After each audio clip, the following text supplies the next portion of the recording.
नमस्कार, आप देख रहे हैं न्यूज 18 राजस्थान। मैं हूं आपके साथ आयुषी गुप्ता। बुलेटिन की शुरुआत करेंगे इस वक्त की बड़ी खबर के साथ। पीएम आवास पर बीजेपी की बड़ी बैठक हो रही है। आपको बता दें कि बैठक में अमित शाह और जेपी नड्डा भी शामिल है। तो इस वक्त की ये बड़ी जानकारी आपको दे रहे हैं। पीएम आवास पर एक अहम बैठक चल रही है। अमित शाह, जेपी नड्डा बैठक में शामिल है और आपको बता दें कि काफी महत्वपूर्ण बैठक मानी जा रही है।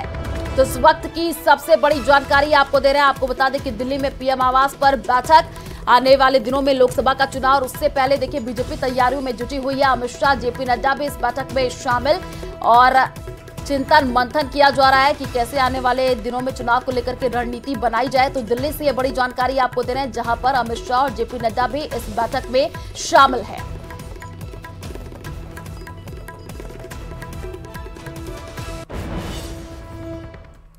और यूपी के बदायूं से बड़ी जानकारी आपको दे दें। 2 बच्चों की हत्या के बाद तनाव का माहौल देखने को मिल रहा है। आपको बता दें कि नाई पर हत्या का आरोप है और हत्या के बाद जो स्थानीय लोग हैं वो भड़के हैं। स्थानीय लोगों ने तोड़फोड़ और आगजनी भी की है। मौके पर पुलिस बल तैनात है। मौके पर प्रशासन के आला अधिकारी पहुंचे हैं।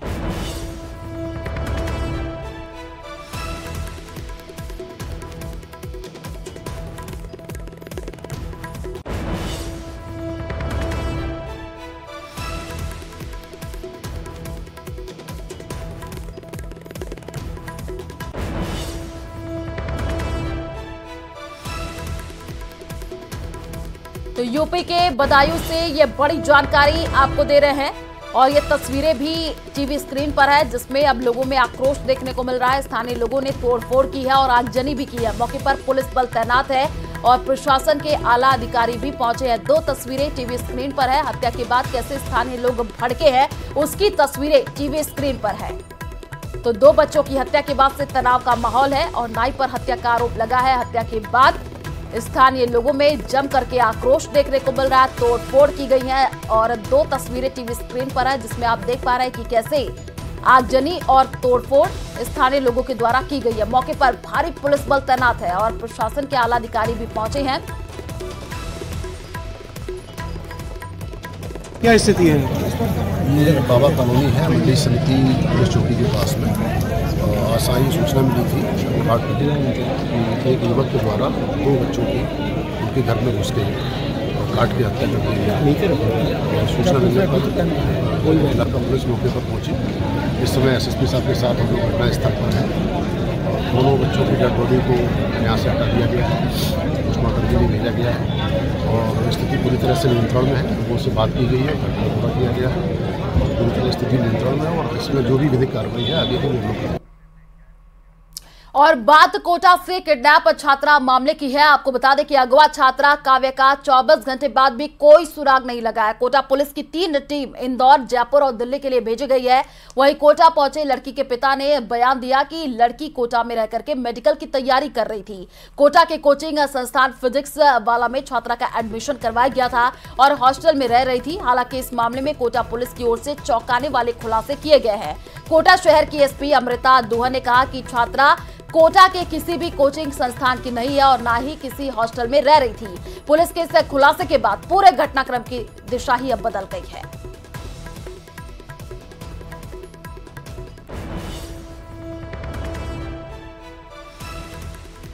पूर्व में भी बेटी को अपहरण करने के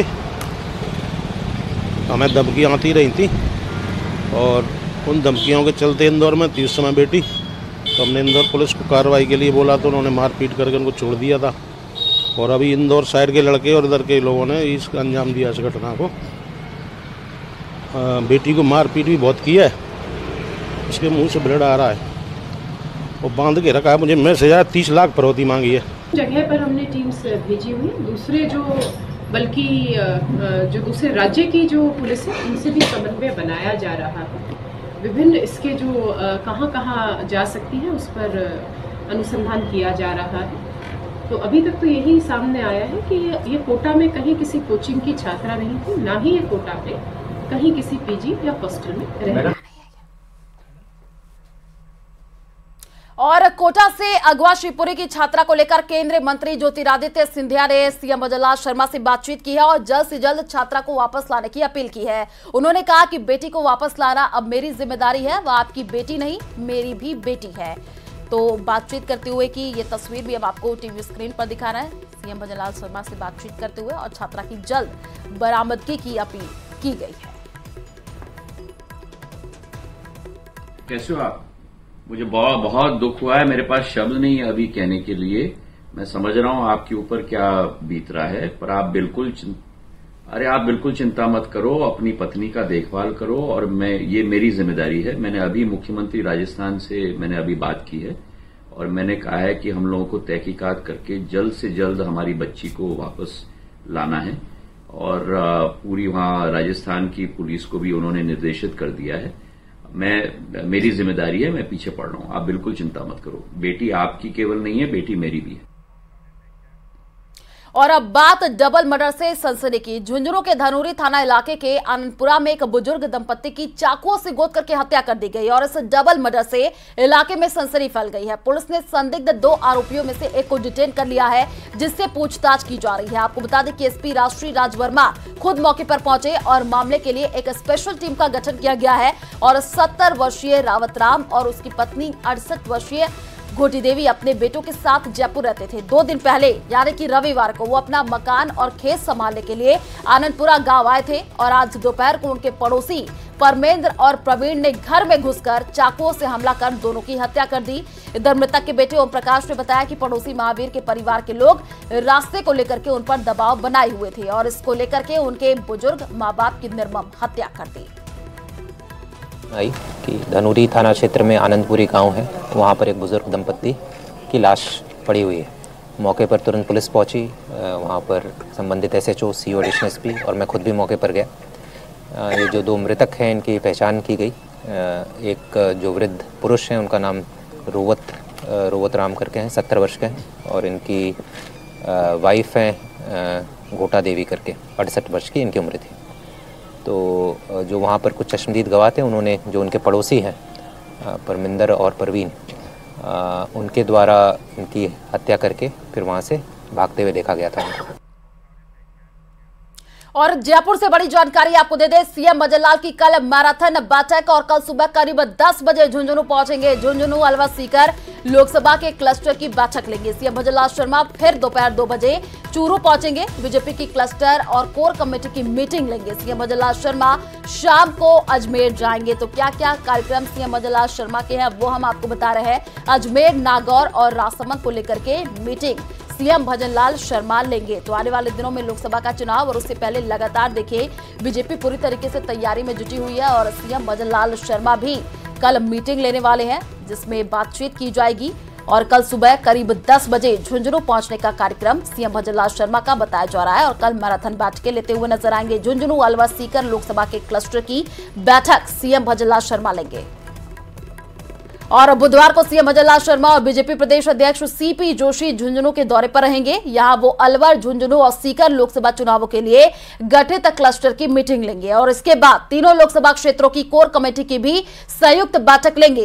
तैयारियों का जायजा लेने के लिए प्रदेश महामंत्री संतोष अहलावत जिला मुख्यालय के आयोजन स्थल पहुंची, जहां पर उन्होंने जिला अध्यक्ष बनवारी लाल सैनी के साथ चर्चा कर अब तक की तैयारियों की समीक्षा की और आवश्यक दिशा निर्देश भी दिए।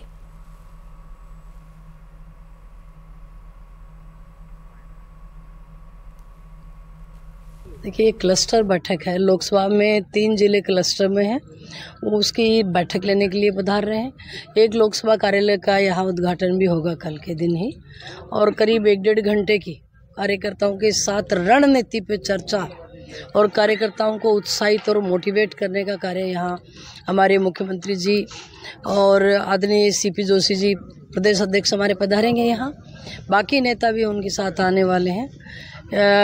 ये कार्यक्रम इस समय होना बहुत महत्वपूर्ण बात है। ये कार्यकर्ताओं को इस समय बहुत दिशा निर्देशन की ज़रूरत है।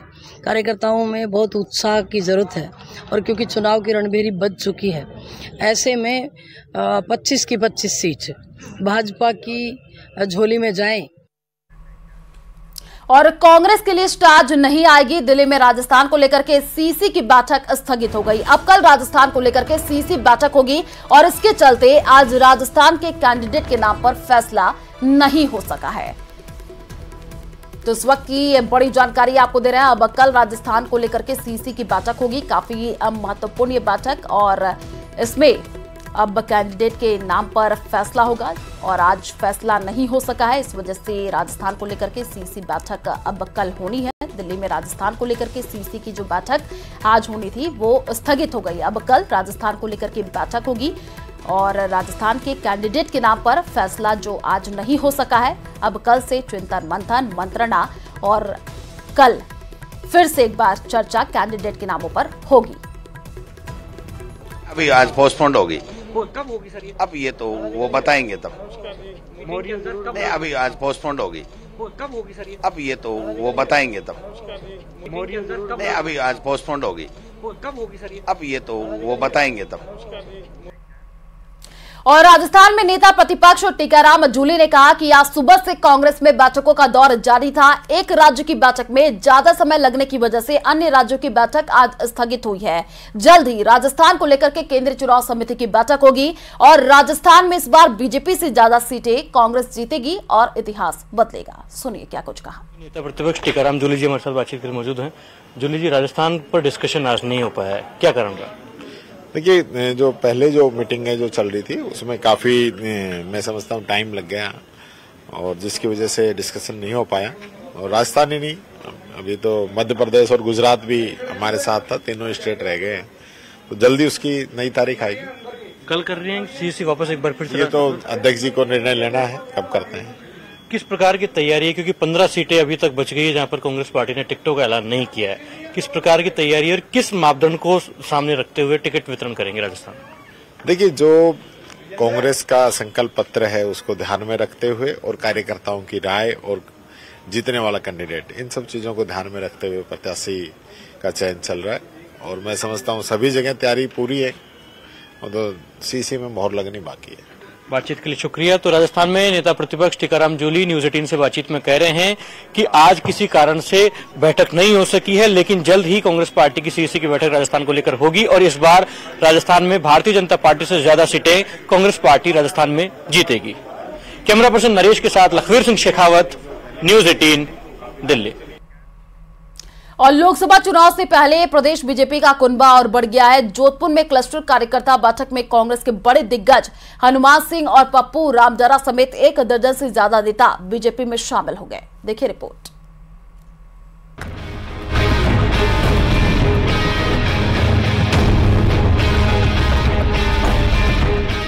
तस्वीरें हैं जोधपुर की, जहां भारतीय जनता पार्टी का दिन बेहद खास रहा।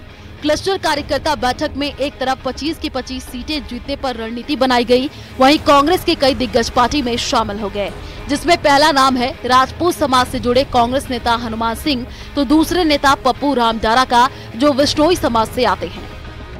थी राम भगत था और मेरे को जब राम मंदिर का उद्घाटन हुआ तो तब मोदी जी ने मुझे याद किया। मैं राम मंदिर गया था। कांग्रेस की विचारधारा राम से दूर है, इसलिए मैंने राम भगत था, इसलिए राम भगत पार्टी ज्वाइन कर ली। और क्या, कांग्रेस में जो खून पसीना बहाने वाले कार्यकर्ता, पार्टी के प्रति वफादारी से काम करने वाले कार्यकर्ताओं की अब वो वैल्यू नहीं रही है, वो उनका कोई जगह नहीं रही। पार्टी में उत्साह का माहौल है। सीएम भजन लाल शर्मा ने कहा कि उनका कार्यकर्ता 365 दिन और 24 घंटे पार्टी के लिए समर्पित रहता है। डूबती नाव में कौन बैठेगा? कांग्रेस के लोग भारतीय जनता पार्टी में आ रहे हैं। आप जिस तरह की स्थिति देख रहे हैं, 25 की 25 सीट तो आएंगी, लेकिन अब की बार हम बहुत बड़े मार्जिन से जीतेंगे। कुल मिलाकर के भारतीय जनता पार्टी खेमे का इजाफा लगातार हो रहा है और इसे बीजेपी के लिए शुभ संकेत माना जा सकता है। दल बदल करने वाले लोगों के अपने अलग अलग तर्क हैं, लेकिन पूर्व मुख्यमंत्री अशोक गहलोत का गढ़ और कांग्रेस का गढ़ माने जाने वाले जोधपुर में कांग्रेस में हो रही सेंधमारी निश्चित तौर पर चिंताएं बढ़ाने वाली है। जोधपुर से कैमरा पर्सन समीर खान के साथ रंजन दवे, न्यूज 18 राजस्थान। और लोकसभा के सियासी सबर में एक तरफ शक्ति पर संघर्ष चल रहा है तो दूसरी तरफ महिला शक्ति बीजेपी से टिकट की आस कर रही है और उम्मीद की जा रही है कि बीजेपी अब अपनी दूसरी लिस्ट में नारी शक्ति को निराश नहीं करेगी। देखिए रिपोर्ट।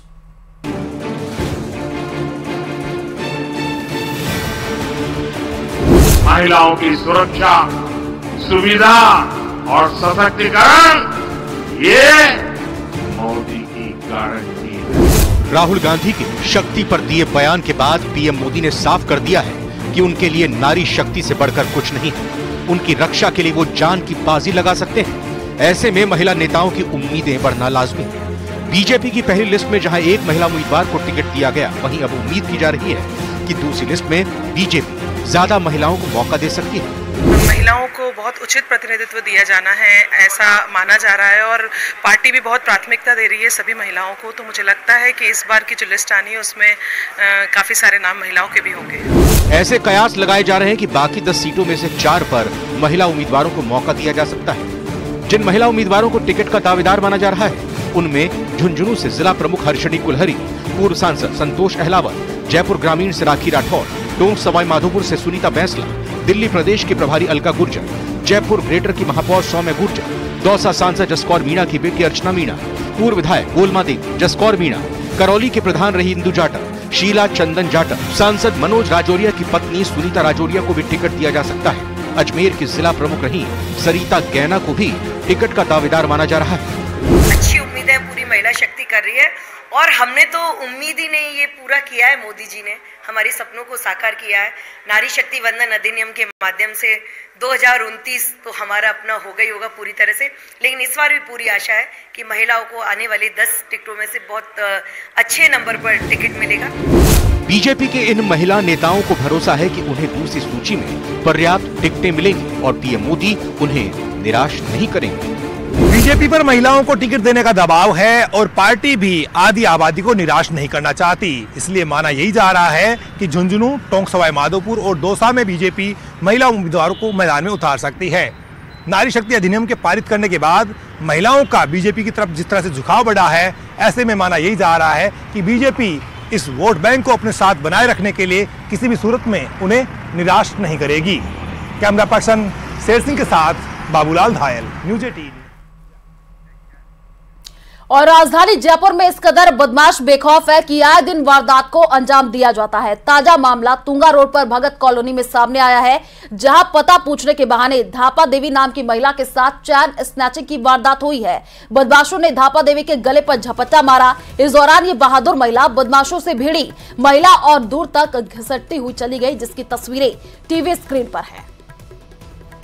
तो बदमाशों के हौसले किस कदर बुलंद होते हुए नजर आ रहे हैं वो आप इस तस्वीर के माध्यम से देख पा रहे हैं। राजधानी जयपुर में चैन स्नैचिंग की ये वारदात सामने आई है और बदमाशों से महिला भिड़ती हुई नजर आई और सीसीटीवी में ये जो पूरी वारदात है वो कैद हुई है। प्रदेश के सभी अस्पतालों में 1 अप्रैल से ओपीडी के समय में बदलाव होगा और 1 अप्रैल से ओपीडी का समय सुबह 8 बजे से लेकर के दोपहर 2 बजे तक होगा। एसएमएस मेडिकल कॉलेज से अटैच्ड अस्पतालों के समय में भी बदलाव होगा। एसएमएस अस्पताल प्रशासन ने ओपीडी समय में होने वाले बदलाव के मद्देनजर व्यवस्थाएं अब शुरू कर दी हैं। एसएमएस अस्पताल के अधीक्षक डॉक्टर अचल शर्मा ने बताया कि एसएमएस के धनवंतरी ओपीडी में 8 बजे से ओपीडी शुरू होगी, लेकिन रजिस्ट्रेशन काउंटर आधे घंटे पहले ही शुरू कर दिए जाएंगे, जिससे मरीजों को ओपीडी के समय में इंतजार नहीं करना पड़े।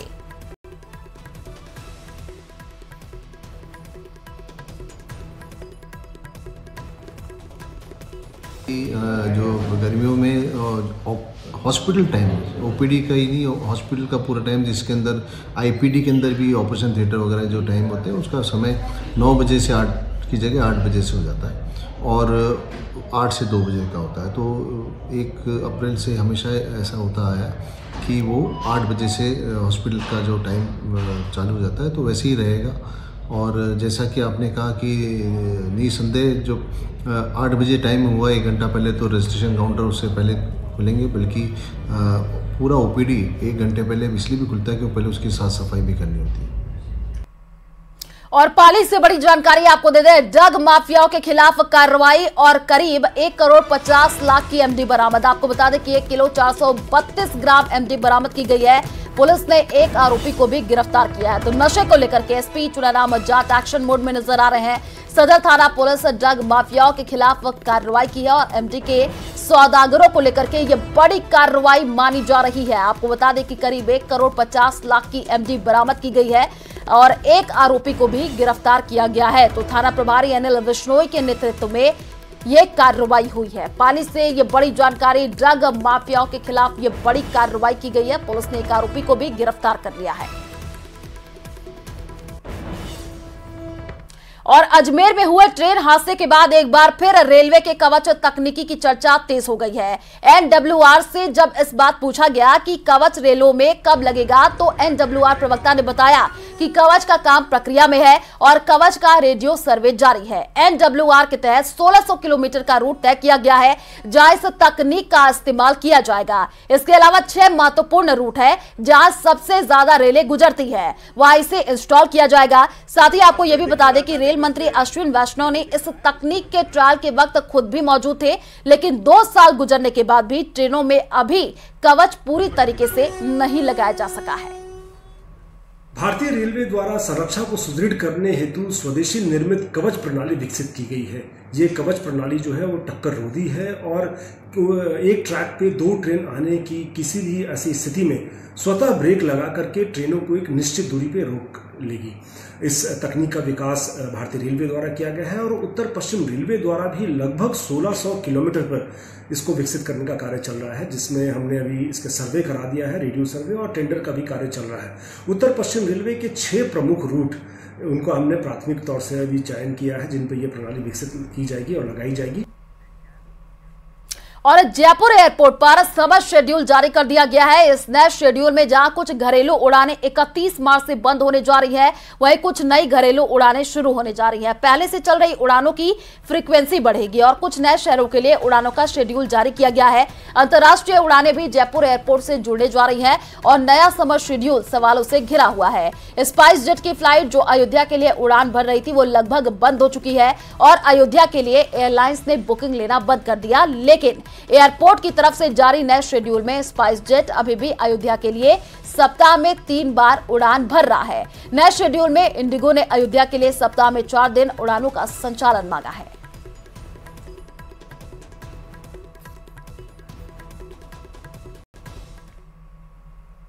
लोकसभा चुनावों के मद्देनजर देश भर में चुनाव आदर्श आचार संहिता लागू हो चुकी है। प्रमुख राजनीतिक दल चुनावी रण में आमने सामने हैं। राजस्थान में भारतीय जनता पार्टी एक बार फिर लोकसभा की सभी 25 सीटों पर जीत हासिल करने का दावा कर रही है, तो वहीं कांग्रेस भारतीय जनता पार्टी की भजनलाल सरकार के 100 दिनों के कामों पर टिप्पणियों की बौछार किए हुए है। इसी पर देखिए हमारी एक खास रिपोर्ट।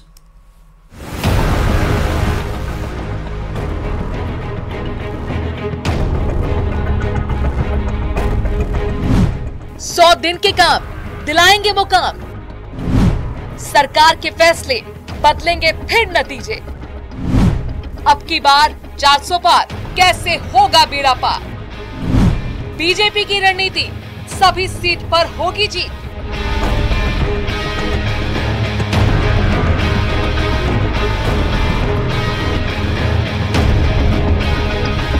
राजस्थान में पेट्रोल डीजल पर देश के सबसे ज्यादा वैट दरों का मामला विधानसभा चुनाव में एक बड़ा मुद्दा था। ऐसे में भजनलाल सरकार पर सत्ता में आते ही वैट कम करने का दबाव था। लोकसभा चुनाव की घोषणा और आदर्श चुनाव आचार संहिता लगने से ऐन पहले मुख्यमंत्री भजनलाल ने वैट कम कर अपनी मंशा जता दी। वहीं दूसरी ओर ERCP और यमुना जल समझौते को फाइनल कर प्रदेश के पूर्वी हिस्से की सिंचाई और पीने के पानी की समस्या का समाधान किया। अपराध से लगातार दो चार हो रहे प्रदेश में एंटी गैंगस्टर टास्क फोर्स का गठन भी मौजूदा सरकार ने ही किया है। वहीं पेपर लीक माफिया के खिलाफ SIT का गठन और कार्रवाई में तेजी लाकर युवाओं को साधने की कोशिश की है। प्रदेश के 8 लाख सरकारी कर्मचारियों के DA में केंद्र की तरह 4% की बढ़ोतरी कर्मचारियों में पैड बनाने की दिशा में एक बड़ा कदम है। सबसे पहले हमारी सरकार ने पानी की व्यवस्था की है और वो आप देख रहे हैं। हमने ERCP से 21 जिलों के लिए पानी की व्यवस्था की है, जिसमें हर जिले को पीने के लिए पानी मिलेगा और 2,80,000 हेक्टेयर सिंचाई के लिए भी उसमें पानी मिलेगा। हमने काम प्रारंभ कर दिया है, हमारे अधिकारी लग गए हैं। जमीन ग्रहण का कार्य हमने प्रारंभ कर दिया है, क्योंकि भाई बांध बनेगा। कांग्रेसी तो ऐसे कहते हैं कि कागज की नाप बनाइए और चालू कर दीजिए। ये संभव होता है क्या? होता है क्या? लेकिन हमसे ये विश्वास हम दिलाते हैं आपको, हमने काम प्रारंभ किया है, शिलान्यास भी हम ही करेंगे, उद्घाटन भी हम ही करेंगे। लेकिन दूसरी ओर कांग्रेस बीजेपी पर आरोप लगा रही है कि प्रदेश में 100 दिन की कार्य योजना महज एक दिखावा है। आरोप ये भी है कि भजनलाल सरकार ने पूर्ववर्ती कांग्रेस सरकार की जन कल्याणकारी योजनाओं को बंद कर दिया है। जो घोषणाएं, चाहे 450 रुपए में सिलेंडर देने की बात भारतीय जनता पार्टी ने कही थी, वो भी लोगों को मिल नहीं रहा है, सब्सिडी लोगों को मिल नहीं रही है। ऐसा प्रतीत होता है कि सरकार कहीं है ही नहीं। अब तक के कार्यकाल में यही महसूस होता है कि यह सरकार हर मोर्चे पर विफल रही है। और चलिए यार रुकते एक छोटे से ब्रेक के लिए और आगे देखिए सिटी 70।